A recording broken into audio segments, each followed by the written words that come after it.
there's more respect for the animal itself than actual people, because that's their livelihood that they try to care and nurture for. So going to a farm and seeing that firsthand is absolutely amazing, and you can see the love that they have for them. This is the Deep in the Weeds podcast. I'm Anthony Huckstep. As regional dining has boomed over the last decade, so too have the proliferation of boutique hotels. Often with food offerings specifically targeting their guests, there are some creating much larger food and beverage offerings to attract the local community too. How do you manage the success of the venue by appealing to both? Mate Herceg is a general manager of Kyah Boutique Hotel in Blackheath, Blue Mountains. Mate, how are you? Very well, thank you. How are you? Good. It's good to have you on the show. It's been a pretty interesting period of time, especially for destinations like where you are. Are things starting to pick up? Yeah, we're seeing a lot of improvement, I'll say, in confidence with local travel, and certainly that they have confidence to get out and about into the Blue Mountains area, and especially helping regional families. So yeah, it has been a bit of a change in the last maybe last 4 weeks or so, I would say. You're a general manager of a stunning boutique hotel, and your whole background is chefing. Tell us a little bit about the offering that you're creating there and how it's a bit different to a normal boutique hotel.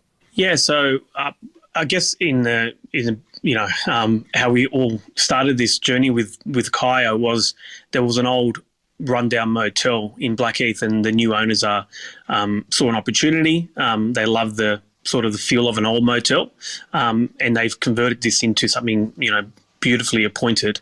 And we believe that a lot of people would like to travel up and not potentially jump on a plane. So the idea of it is that we're only about 90 minutes away from Sydney, and we try to capture those kind of fond memories of jumping in the car and getting people up here. And sort of how we all started with the process is that keep it local, keep it regional, and have that kind of nostalgia of those kind of fond memories that you have when you were a younger kid, essentially. The offerings is, with us, living in the national park, essentially, in the Blue Mountains, is that we have these beautiful nature trails. You can jump on a bike, you can get a picnic, you can go for a walk. It's sort of like a stepping stone where we are, because we're a little bit higher up in the Blue Mountains. We're situated where, 40 minutes down the road, you can be, in Oberon, where it's a beautiful forest where you can go for a walk. You can spend 2 minutes in the car down the road to get to a trail. It's different. It's not. We're not in the concrete jungle of Sydney where you looking in, and beautiful as Sydney is. Some people like that kind of Sydney feel, but if you want to relax and get away, it's completely different. You feel like you've gone to another country. Driving up in the mountains feels more of a European sort of vibe. With the trees and the air and we think it's a lot different, and if you like that, or if you want to experience that as well, we have that to offer. Well, tell us a bit about the region and sort of the local produce and some of the producers that you're connecting with to sort of hero on the menu in the restaurant. Yeah. So first and foremost, we have this amazing baker situated in Lawson. So he was an ex-chef, essentially working out of at Blackheath, where he was just baking bread for the restaurant. And then French baker, very nice guy. And then he decided to do that a bit more of a craft. So then he, went all out and he took a small little shop in Lawson, and then he started baking bread and pastries and croissants. And then from there, it's just morphed into another pop-up in Katoomba. So the baker that we use is Black Cockatoo, situated in Lawson. So he's very localised. He uses all Australian grain spelts, and he does a lot of stuff with old, ancient grains, I guess, like Coruscant and stuff like that. So he heroes that, and it's 72-hour fermentation process. He's a few years old sourdough because he's only started making that probably about 10 years ago. Some sourdough starters could be 30, 40 years old, but that's what he's working with here. He uses a Pepe Saya butter, which is down in Sydney. Everyone loves Pepe. So that's just him in that kind of regard. We use him as our fresh bread for offerings for the restaurant and breakfast, and then we use his pastries for the weekend as well when people are coming up. So that's just one person there. Then we use a local butcher down in Springwood, so it's about a half an hour drive down the hill. So it's a family-run business, been there for 45 years. He does a bit more bespoke butchery. So, he'll go into the market, he'll have a look what's there, and he'll buy what we need on a day-to-day basis. Of course, he services other restaurants that use him in the area. And then we go into Linsdale. So Linsdale's goat's cheese there from the name escapes me.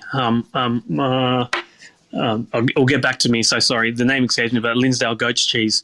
Janai, sorry, because it's Jeanette who's the producer. Janai goat's cheese, and she does beautiful curds and matured aged cloth cheddar for goat, but just predominantly all goat's cheese as well. And then you have the apple farm in Blackheath, which is a 5-minute drive from the hotel in Logan Bray Orchards. So, and they only grow for apple season, so it's coming up now. We have fresh apples only for the 3 or 4 month period that's coming up. So we're very selective of who we like to use and do. We use a fish supplier down in Sydney. Of course, we don't have the ocean close to us, so we just try to do line-caught sustainable fish out of New South Wales. So we try to make the footprint and the traffic a little bit less, for diesel, running cost and that kind of environment focus. And then we have our own market garden or a kitchen garden on site where we've, carved in around about, it's fantastic. We're so excited. We carved up around about 350, 400 square metres for the market garden where we'll basically 15 metres from the kitchen door to the garden where we'll be picking, daily or every second day when need to, lettuces and produce and herbs and stuff out of the garden. So that will have us sown moving forward eventually probably in the next, say, 4 to 6 weeks, we'll have our own garden menu. So anything that comes out on that menu will be just garden grown on the grounds only. So we're very heavily focused on produce, very seasonal. Mountains do offer you the 4 seasons of the year, snow during the winter, some days, not every day, but you do get that cold, that frost, which is great for growing brassicas, cabbages and stuff that needs the frost. Some stone fruit love that as well. Cherries are quite love the frost. Kiwi fruit, grapes, that kind of stuff that we want to grow in the garden, and that will take a full year, to get that developed full circle. So we get the full seasons. But moving forward, we do have a planting guide that we work with our gardener, that we ask her if you can grow this and that, so because this is what we want to showcase on the menu. So the menu is based 2 seasons from now. So we're already planning what's coming in spring on the menu. Based on the garden that we have. So we're just getting confidence for the first year of growing, but we're really heavily focused on the garden concept. And there's a couple of smaller producers as well that we use from Sydney, some local honey guys as well. But we do try to capture that 80-kilometre radius, and 80 kilometres in a straight line will just get you on the water in Sydney. So that's sort of how we try to utilise it. It's been an interesting concept, but that's where my, the background, as you mentioned, chefing for such a long time. Since I was 14, I've been in the kitchen. So, and getting a bit older now, I love the fire and the pace of the kitchen. But when you're pushing nearly 40, you still want to be a part of the kitchen and keep up with the younger guys and show them how to do it. But yeah, so and that's why I'm still sort of in the kitchen, on that Friday and Saturday night period, giving the guys a hand, making sure the food is coming out correctly. Because it's a young team. We've only been open since the 20th of December, so literally 8 weeks, I guess. But yeah, it's been going well. We're quite happy where we're sitting at the moment. Well, I want to explore how, cooking in the region has changed your cooking over the years, because you spent quite a bit of time up in that area of New South Wales. But take us back to when you were young. What sort of role did food play for you and your family? So European background. So we come from I guess, good cooking people that we produce. And, we produce. Mum was always in the kitchen. My twin sister, she was never to be found. She was always out. So I was the only one in there. And there's quite a big age gap between my brother and us. So I was always in the kitchen with Mum early on, and then I guess from there it stemmed where, passion for food was there. My dad it wouldn't be, odd at all that we'll just have a pig or something like that hanging off the clothesline at the hills hoist in the back of the yard during Christmas or Easter. Obviously, he's picked it up from the abattoir, and everything was done properly. It wasn't something like we just find something, someone else was raising one, but and he'll help me and goes, well, you want to come over here and we'll clean it up. And then my father, what he'll do, he'll ask me to come around with a razor. I was only 7 years old or something like that, I remember, and then give it a quick haircut before we salt it down and put it onto the fire. So, being around food for such a young age, and I think naturally I've just fell into that. And that's sort of where it stemmed from with my mother and my father coming through and doing that cooking experience with them. My mum would be in the kitchen making cakes for Christmas and Easter, and my father would always be outside on the barbecue. So it's sort of like a joint role where mum will be inside, dad will be outside, my sister to nowhere to be found. But yeah, so it stemmed from that. And then I took on an apprenticeship. I thought that was the right thing to do. And I was always working in kitchens at a young age. And then I said I can make a career out of this and this would be great. And since I was 17, I started my apprenticeship, and 28 years later, here we are, essentially, and worked in numerous hotels in Sydney, worked with the Mervac Company Group back in the day, Pier 1, Key Grand Suites, Hawkesbury, mostly in the city back again, Convention Centre when it was shut down, then reopened the new one. So we had some interesting roles, from working in kitchens of 3 people to kitchens of 100. Well, take us back to that time.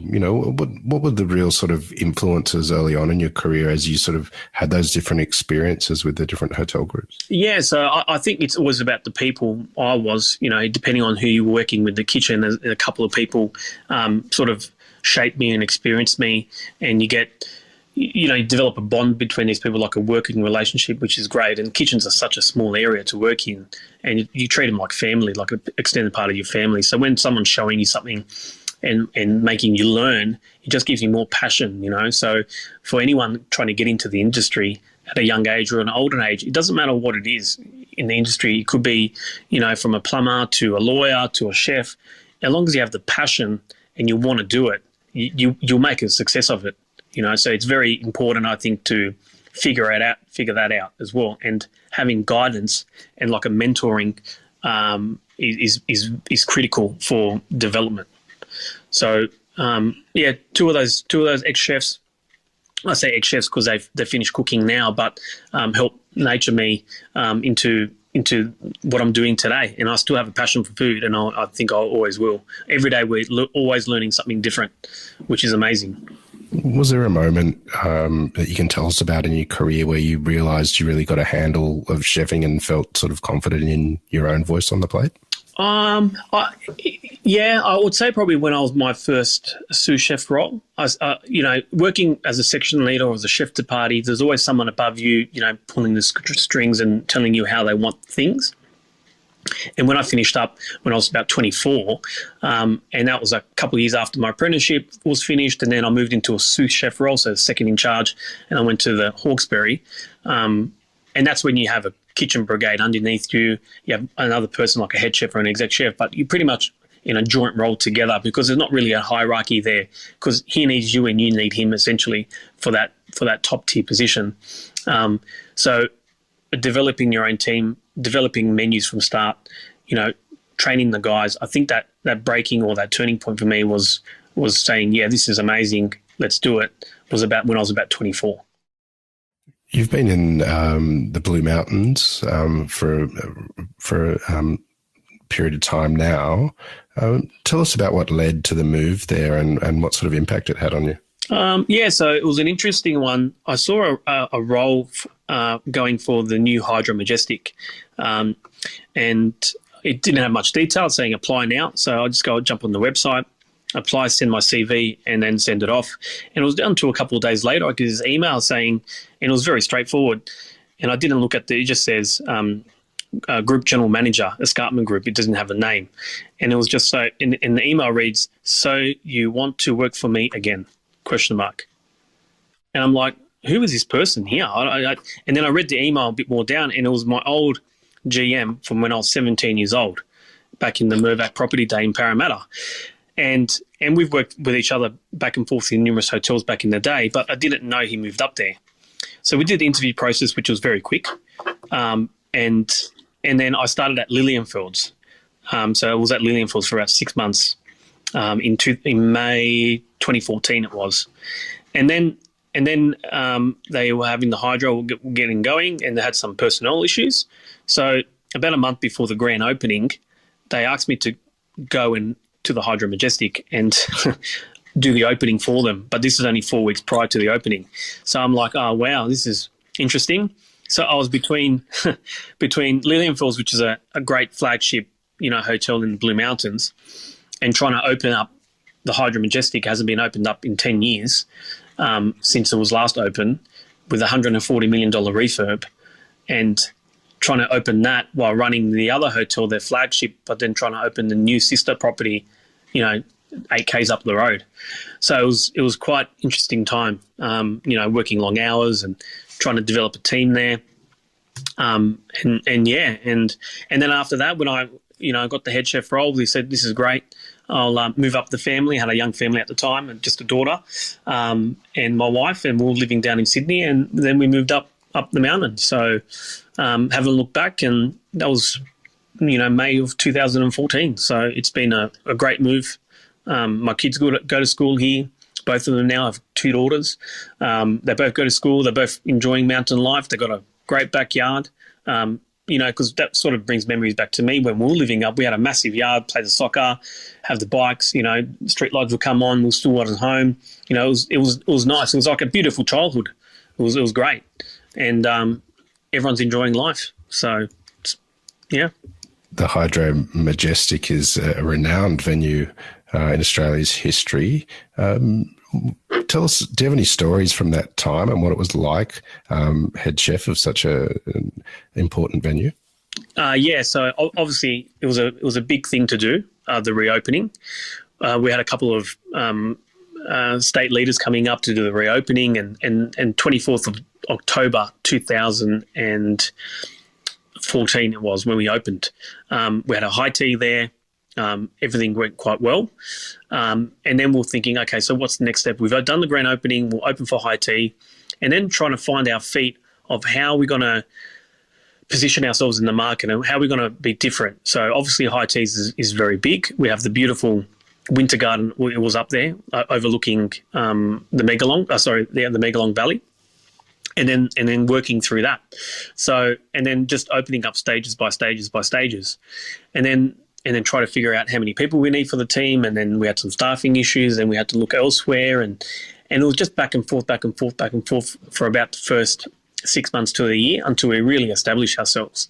But no, it's steeped in history. There's, Edmund Barton, I think was the first Prime Minister of Australia, was the second, had a heart attack and died in the hotel while on holidays. So, and, there's ghost stories there and everything else, but it just steeped in history. It was a very large property, and still is to this day. From there, you ended up in Western Sydney at Granada's. Tell us about that venue. It says huge numbers. What did it take to deliver that? So we had an opportunity to do something different, and I was in hotels for such a long time, and then we had an opportunity to buy into a restaurant down there, and it was Granada's, and it was a family friend, and he wanted to partner on board and try to bring up the offering and everything else, and we went in there, and then we upgraded the kitchen and the meals. We did, had pizzas, wood-fired pizzas, handmade pasta. So something a bit different to what I was normally used to, working in a large brigade and having a lot of people around, essentially, and getting back into cooking from the previous role, and being an owner as well in the business was different as well. So we always managed, with the previous places I've worked, you're very hands-on with the financials and everything else. So, it's 50% is making the food look good and taste good, but the other 50% is making sure the figures and everything else works together, because you can do one job really well, but if you don't do the other side well, then you'll be gone in 6 months because there's not enough money coming in, or you've overblown your budgets and you spent too much. So it was not an eye-opener. We're quite used to it, but different as an owner. Level of care was heightened, I guess. But, working with new owners or working for someone else is, of course, you care, but you care more about staff. Are we going to make it this week? Are we going to pay them? Are we going to do this? Or someone's called in sick, and how's their daughter, and what's happened here? So it's a different level of care. You still care, but it's different. And we did that for about a year, and it was very successful. And then we sold that business. And then I had about 6 months off, essentially, because I thought I deserved it. My wife thought that as well. I hope so. And then I got back into something different, a different level, a different concept. What I was looking at into growing mushrooms. So it was quite interesting because by that point we were working 80 hours a week and 6 days, and didn't see the family too much. And I'm thinking, well, I need a bit of a change, and I think I've done enough so far. And then I try to not leave the industry, I would say, but try to have something a bit different in growing organic mushrooms. And then, but still see how I have the love for food. Because my father used to grow vegetables in the garden, and my mum's family used to grow a lot of vegetables in the field. So, during winter they'll grow different crops in summer and stuff like that. So they're a bit more on the horticultural side, and so is my father as well, both families. But I guess that stems from the background that we came from. But doing something a bit different, but still interacting with the chefs, still coming to say hello to them, still, seeing the kitchens. So I never really left the industry, and I was helping out a friend during the time as well, helping her out with her cafe while doing that. But it was very different. Tell us a little bit about this mushroom business that you created. Yeah, so I was working with a company. It's very well known now, but back 3.5 years ago, nearly 4 years now, it was called Life Cycle, and it's still called Life Cycle. And they're probably top 3 companies, possibly worldwide, I would say, probably the best in Australia.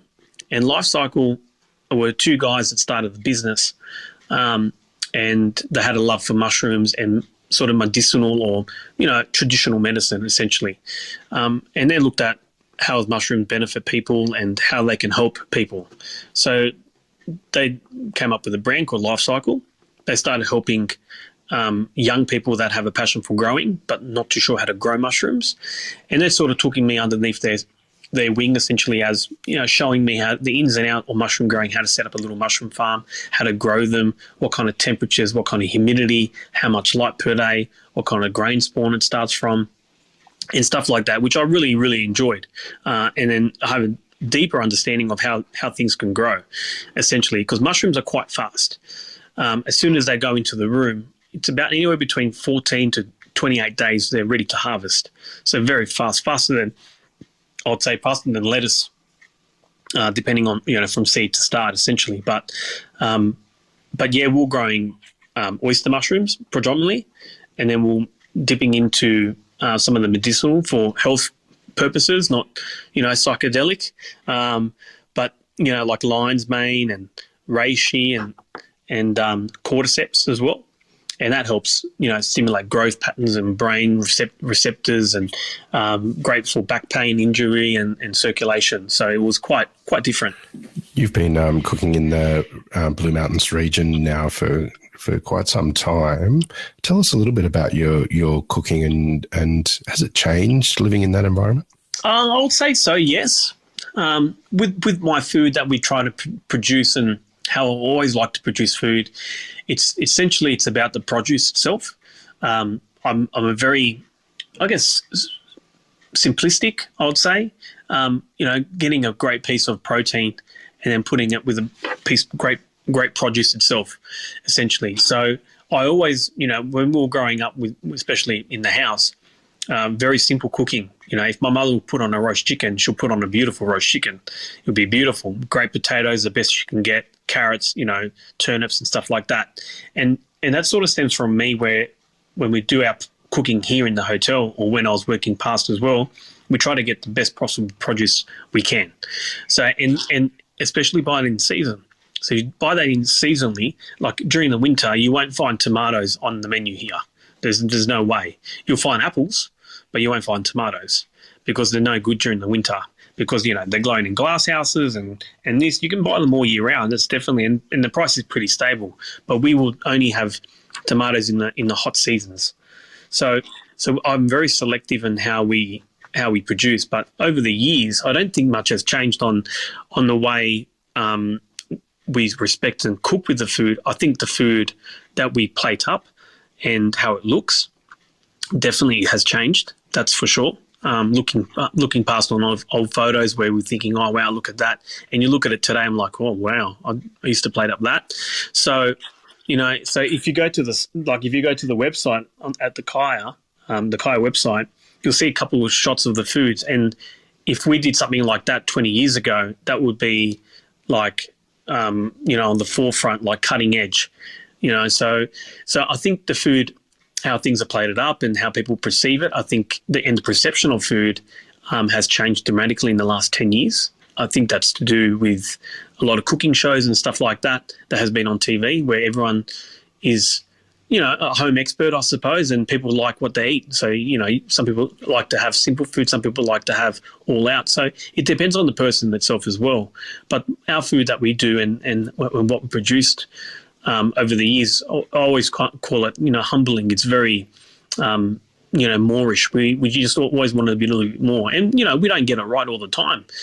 People have their own ways and thoughts of how it should be presented or taste and stuff like that, and that's people's own opinion. Well, it's not wrong. It's just different, I guess. You know what I mean? So, but yeah, I think over the years it has changed definitely, but the aspect and the fundamentals of how we cook hasn't. Your role these days is general manager of the Kyah. What are you enjoying about the role compared to your life as a chef before that? It's not as hot in the office that is in the kitchen, so that's always a bonus.